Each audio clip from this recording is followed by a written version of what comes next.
आ,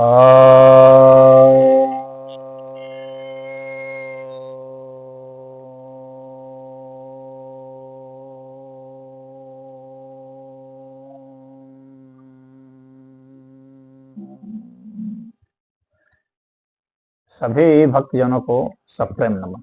तो आज आपकी जिज्ञासा का समाधान लेकर आया हूँ। एक जिज्ञासा आई है कि राष्ट्रीय पहचान वाली पार्टियों के उभार की क्या वजह है।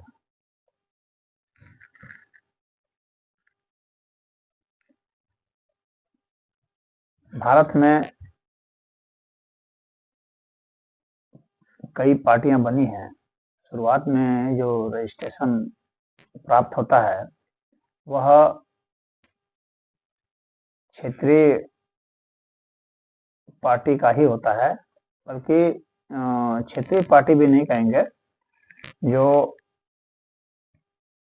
अनरिकॉग्नाइज्ड रजिस्टर्ड पार्टी से होता है। और जब आप 8% वोट ले आते हैं या 6% सीट ले आते हैं तो आपको क्षेत्रीय पार्टी का दर्जा मिलता है। और जब आप न्यूनतम 4 राज्यों में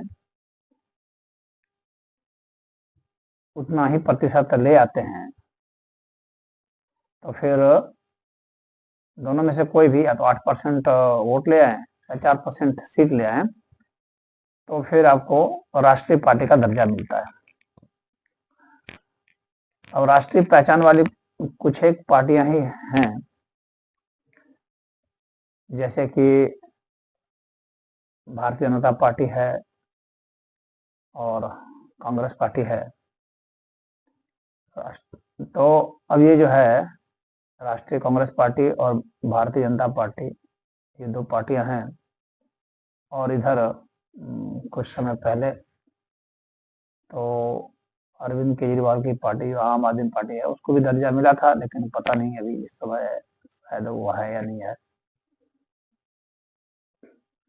पहले बहुजन समाज पार्टी का भी था और कम्युनिस्ट पार्टी का भी था, लेकिन उन दोनों के दर्जे छिन गए हैं। और Indian national NCP national NCP Sharad Pawar group जो है, उनको भी राष्ट्रीय पार्टी का दर्जा कुछ समय तक था, तो ये इनके दर्जे छिन गए हैं। अब जो आपकी जिज्ञासा है कि उभार की क्या वजह है, जो क्षेत्रीय स्तर की पार्टियां हैं उनका विजन भी क्षेत्रीय होता है, दृष्टिकोण क्षेत्रीय होता है, वो लोकल मुद्दे ही उठा पाते हैं। और लोकल मुद्दों से जो है तत्काल तो कुछ राहत दिखती है, लेकिन सभी व्यक्ति को यह जरूरत होती है कि राष्ट्र की क्या नीतियां बने, यह भी एक बहुत बड़ी भूमिका होती है। क्योंकि भारत में तो एक विधानसभा होता है राज्य में, तो क्षेत्रीय पार्टी अधिक से अधिक विधानसभा में ही अपना कुछ कर्तव्य कर पाती है और राष्ट्रीय स्तर पर उनकी भूमिका बहुत कम हो जाती है, जबकि केंद्र सरकार के पास बहुत ज्यादा बजट होता है और केंद्र सरकार की ही जो नीतियां हैं, चाहे विदेश नीति हो, चाहे मुद्रा संबंधित हो, चाहे रक्षा संबंधित हो, चाहे बड़े बड़े और जो है जैसे रेलवे वगैरह है, बहुत बड़े बड़े प्रोजेक्ट हैं, उसमें उन्हीं की भूमिका होती है। और किसी भी राज्य में वे अनुदान वगैरह देते हैं, सहयोग के लिए देते हैं, उद्योग के लिए, कृषि के लिए या सोशल वेलफेयर के लिए, तो उनके पास काफी बड़ा बजट होता है। तो जब बड़े बजट की जरूरत पड़ेगी तो राष्ट्रीय पार्टियों की ओर ही मुंह देखना पड़ता है।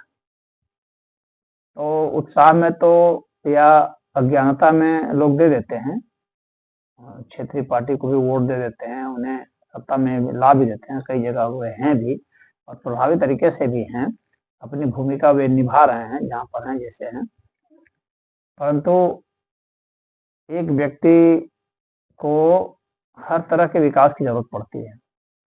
इसीलिए जिस भी पार्टी का राष्ट्रीय विजन होता है, अंतर्राष्ट्रीय विजन होता है, इसके पास उन सबके मुद्दे होते हैं, आयाम होते हैं, वे ही जो है सफलतापूर्वक लोगों को उनकी हर तरह की जो जरूरतें हैं उसके ऊपर अपनी भूमिका निभा सकते हैं। संविधान में संशोधन करना है तो क्षेत्रीय पार्टी क्या कर लेगी,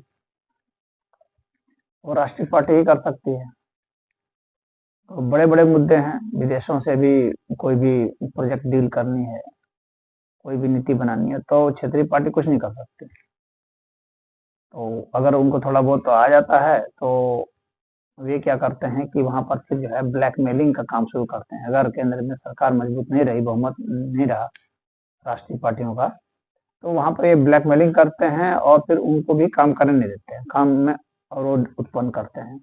बड़े प्रोजेक्ट के लिए जमीन एक्वायर करना पड़ता है तो जमीन ये नहीं देंगे, या अपने लोगों को कह देंगे कि वहाँ उपद्रव खड़ा करो, तो कई काम जो है बहुत देर से होता है या फिर नहीं भी होता है। या ये क्या करेंगे कि विदेश से आने वाले फंडों का दुरुपयोग करते हैं और उनके आधार पर विदेश से इनको चंदा मिल जाता है एनजीओ के माध्यम से, और फिर ये जो है देश में विकास कैसे हो उसको अवरोध पैदा करते हैं। कहने का मतलब है कि ये देश के विकास में सहायक नहीं बल्कि बाधक सिद्ध हो जाते हैं, क्योंकि इनका विजन भी राष्ट्रीय अंतर्राष्ट्रीय नहीं होता है, इनका विजन बस लोकल होता है। तो लोकल स्तर पर क्या क्या इनको फायदा हो सकता है उस पर ये काम करते हैं, और बाहर से पैसे ले करके भारत को तोड़ने का काम भी करते हैं, उसमें सहायक भूमिका निभाते हैं। जो इनके वोटर हैं, अगर वे भारत के विरुद्ध काम करने वाले लोग ऐसे हैं जो इनको वोटर उनके बने हुए हैं, आप इशारा हमारा समझ रहे होंगे, उनको बाहर से भी फंड आती है, तो उनके आतंकवादियों को भी ये बचाते हैं। तो ऐसी स्थिति में लोग फिर इनसे त्रस्त हो जाते हैं। हर जगह जब बम फूटेगा तो फिर लोगों को अपनी जान बचाने की आफत हो जाएगी, फिर लोग इनसे तंग आ जाएंगे। इसलिए राष्ट्रीय पहचान वाली पार्टियों को ही लोग पसंद करते हैं, जिनका कि विजन थोड़ा बड़ा हो और जिनके पास जो है कुछ आर्थिक फंड हो, जिनकी नीतियां बड़ी हों, जो बड़े स्तर पर काम कर रहे हैं और कम से कम देश की सुरक्षा, लोगों की सुरक्षा का ख्याल रख रहे हैं। तो इसलिए इनकी उभार जो है अभी हुई है। अब अगर वन नेशन वन इलेक्शन वाला सिस्टम अगर लागू हो जाएगा जैसे कि योजना बन रही है, तो ऐसी स्थिति में यह होगा कि जो क्षेत्रीय पार्टियां हैं वे और कमजोर हो जाएंगी। इसलिए भी ये विरोध कर रहे हैं। क्यों कमजोर हो जाएंगे? क्योंकि एक साथ दो तरह के जो चुनाव लड़ने पड़ेंगे तो बहुत जबरदस्त फंड की जरूरत पड़ेगी और जबरदस्त जो है और कार्यकर्ताओं की जरूरत पड़ेगी, जो इनके पास नहीं होते हैं इतना कि उसको तुरंत शिफ्ट कर दें। तो ऐसे में इनका परफॉर्मेंस जो है इतना अच्छा नहीं रह जाएगा और ये हो सकता है धीरे धीरे ये और भी कमजोर हो जाएंगे। तो वन नेशन वन इलेक्शन का विरोध ये इस कारण भी कर रहे हैं। तो वैसे में जो राष्ट्रीय पार्टियां हैं वो और उभर के आ सकती हैं, लेकिन इनका भी रहना जरूरी होता है, क्योंकि अगर एक ही दो पार्टी अगर रह गई बाकी पार्टियां नहीं रही तो फिर वे पार्टियां ब्लैकमेल करने लगेंगी और बारी बारी से कभी वो मनमाना करेंगी, कभी एक दूसरी पार्टी जो होगी वो, जैसे भाजपा अगर एक बार होगी भाजपा मनमाना करेगी, कांग्रेस होगी तो कांग्रेस मनमाना करेगी, यही दो रहेंगे तो बारी बारी से मनमाना करेंगे। और कई होने से फायदा ये होता है कि वे एक प्रेशर में रहते हैं, पब्लिक प्रेशर में रहते हैं कि पब्लिक इधर से उधर शिफ्ट कर सकती है। तो क्षेत्रीय पार्टियों के भी अपने लाभ हैं और ये राष्ट्रीय पहचान वाली पार्टियों के पर भी प्रेशर बना सकते हैं अगर सकारात्मक रूप से बनाना चाहें तो।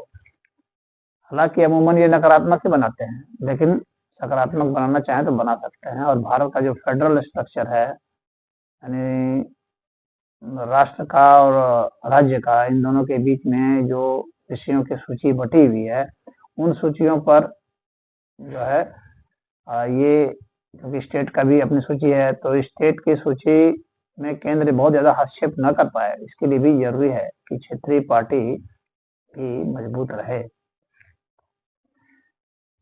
अन्यथा राज्य में और केंद्र में दोनों जगह अगर एक ही पार्टी कब्जा कर लेती है, तो फिर मनमाना भी हो सकता है। हालांकि कुछ लोग ऐसा भी दावा करते हैं कि राज्य में और केंद्र में जब एक ही पार्टी की सरकार होती है, तो फंड आसानी से और प्रोजेक्ट आसानी से लगता है, उसमें डिले नहीं होता। यह बात सच है अपनी जगह पर, लेकिन साथ में यह बात भी सच है कि फिर कुछ तानाशाही रवैये देखने को मिलते हैं। तो बहुत स्ट्रांग गवर्नमेंट होने से कुछ फायदे होते हैं, कुछ नुकसान भी होते हैं।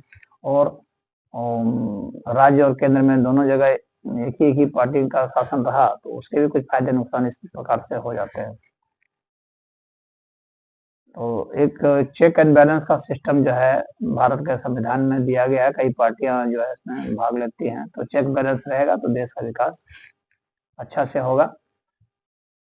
और जहां तक मेरी अपनी राय की बात है, तो मैं ये मानता हूं कि पार्टियों के शासन को खत्म करके जनता का शासन सीधे किया जाए। जनता ही अपना हर तरह का प्रोजेक्ट करे, और पार्टियों के ऊपर जो खर्चे आते हैं वे सारे खर्चे बचेंगे। और हम लोग के पास अब इतनी तकनीक आ गई है कि हम लोग सीधा जो है शासन कर सकते हैं स्मार्टफोन और कंप्यूटर के जरिए। तो अब जो है यह जो सिस्टम जो अभी चला हुआ है जनप्रतिनिधि के द्वारा शासन का, इसका भी अवसान धीरे धीरे कुछ समय बाद होना चाहिए। अब तो जनता धीरे धीरे परिपक्व हो गई है और कानून बनाने में भी दक्ष हो जाएगी, जैसे कि प्रतिनिधि को चुनने में दक्ष हो गई है, उसी तरह से कानून के ऊपर भी वोट दे सकेंगे। तो उस पद्धति की ओर हम लोग को चलना चाहिए। तो इसमें इतना ही। हरिओम।